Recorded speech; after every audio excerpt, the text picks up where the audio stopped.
In today's video, I thought I might share something private about myself, and that's how it is to live with epilepsy.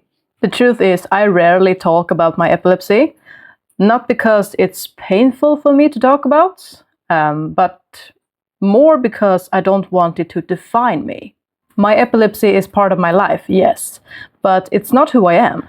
When most people hear the word epilepsy, I know you should not assume, but I assume in this case they think about one thing, and that's a grand mal seizure. But you know, epilepsy, it's so much more than that, and it's deeply individual. It doesn't look the same for everyone. I had my first seizure at 2 years old, and at that age, children don't really understand what a diagnosis is or what it even means for them. So yeah, for me, it wasn't until I was around the age of 10, and when kids start questioning things, trying to understand themselves, that I began to realize that I wasn't like everyone else, and that realization, it hurt.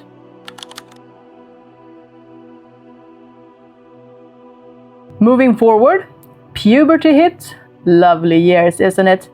My dad wasn't around, and suddenly I was face to face with this diagnosis. I felt depressed more than I think anyone around me probably understood.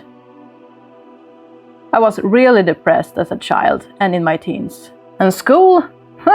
School was hell. And it wasn't hell because I had a hard time to learn. Not like that. But I needed more time. I needed more time. Time the system didn't give to me. So what do you think happened? I fell behind. I had to repeat 2 years. 1 in elementary school and 1 year in high school. And on top of that, I was bullied. Not lonely on this one. There's lots of kids that get bullied in school. But I was one of those kids who got bullied in school. Not with words, but through silence. Through being excluded, if you know what I mean. And that kind of bullying, that cuts even deeper. I mean, all I wanted was to be normal, whatever normal is. But once people learned about my diagnosis, my epilepsy, they kept their distance from me. Out of fear, out of ignorance, I don't know. People can be really cruel and idiots.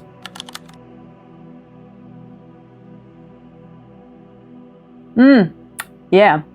And if school wasn't really hard enough, oh boy, adulthood brought its own battle, the system, right? I started looking for a job when I was 18 years old, but job after job slipped away because of my seizures. Employers didn't want the risk. And when I turned to the authorities for help, even my doctors and the employment office agreed on my situation. Yet the government agency for disability support kept saying no. This has been my reality. Not once, not twice, but for over 10 years. 10 years of being denied. 10 years of surviving without the support I should have had. You know, the hardest part wasn't just the rejection. It was the silence in between. The waiting, the endless feeling of being invisible in a system that's supposed to protect you, right? And listen to me when I say this. I did not choose to depend on others.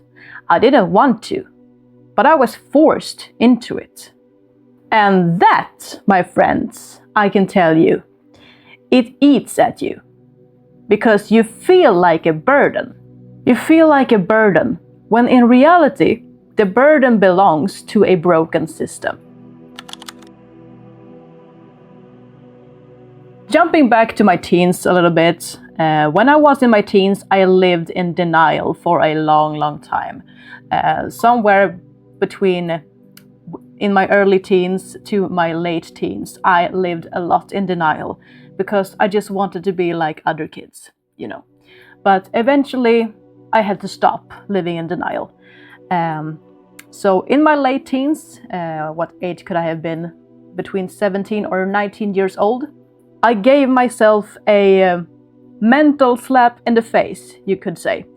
I just said enough. I accepted it. I couldn't drive. I couldn't have a driver's license at that moment. And I was okay with it. It wasn't like the end of the world. So my point here is acceptance was the first real freedom. You could also say that I let go of fear the moment I accepted my epilepsy. Today, I don't live in fear anymore. When I was younger, epilepsy kinda controlled me in my everyday life, honestly. I let the fear of seizures dictate my life. Today, I don't even think about it every day. I'm aware, yes, but I don't dwell on it. When a seizure comes, it comes, and then it passes. If I kept worrying constantly about getting a seizure, I'd only be adding unnecessary stress to my own life. In some ways, epilepsy has been a strange teacher for me. It forced me to choose between survival or giving up. And I chose survival. What I'm about to say now is just my own theory, but I think my epilepsy also taught me how to know my body's signals inside and out. Because I can sense immediately when something is wrong. And when I sense that something is wrong, I often tend to know what's wrong. Just some random information for you. It's Tuesday today when I'm recording this video, and I had a seizure yesterday on Monday. After a seizure, for example, I feel kind of a hunger because you lose so much energy during a seizure. I can only speak for myself and my experience, of course, but I had a grand mal yesterday, a very short one. It was like 5 seconds or something. But after a seizure, you lose so much energy. So after a seizure, I feel a hunger, not like regular hunger. It's more like emptiness, like the tank is completely drained, as if my brain is screaming, fill me up or I can't function. For me, that usually means carbs, something fast, something that gives me fuel again. And that's just one of several examples how I've learned to listen to my body in a way that I think I never would have otherwise. Once again, I can only speak for myself and my experience, but if I should kind of give you an example how it is and to live with it, with epilepsy, it's like living face to face with death, and it has given me an intimacy with life that I think most people never experience.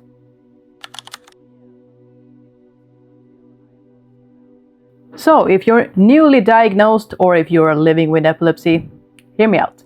Acceptance is everything. If you refuse to accept it, life will be so much heavier than it has to be. But if you accept it and find your own way to manage it, you can live a good life. Today, after more than a decade of fighting the system, I finally got approved for disability support. It doesn't erase what I've been through, no, but it means I can kind of breathe again and feel less like a burden, even if it's not my fault. Once again, I can only speak for myself and my own experience, but what I've learned, we always have a choice to fight or give up. And I will never give up. Don't let fear dictate your life. Learn your body's signals and how it functions, how it speaks to you. Challenge yourself. Even on the heavy days when you don't feel like doing anything, do something, anything. That's how you keep moving forward. That's how you live, not just survive. Also, remember this. You are your own greatest enemy, but also your greatest ally. Every obstacle, every limitation, every possibility. You create them. This should be known as common knowledge in my opinion, but at the end of the day, it all comes down to willpower and effort. You decide whether you stand in your own way or if you move forward. It's time to wrap this up. Epilepsy is part of my life. Yes, that's correct. But it's not the end of my story. And it doesn't have to be the end of yours.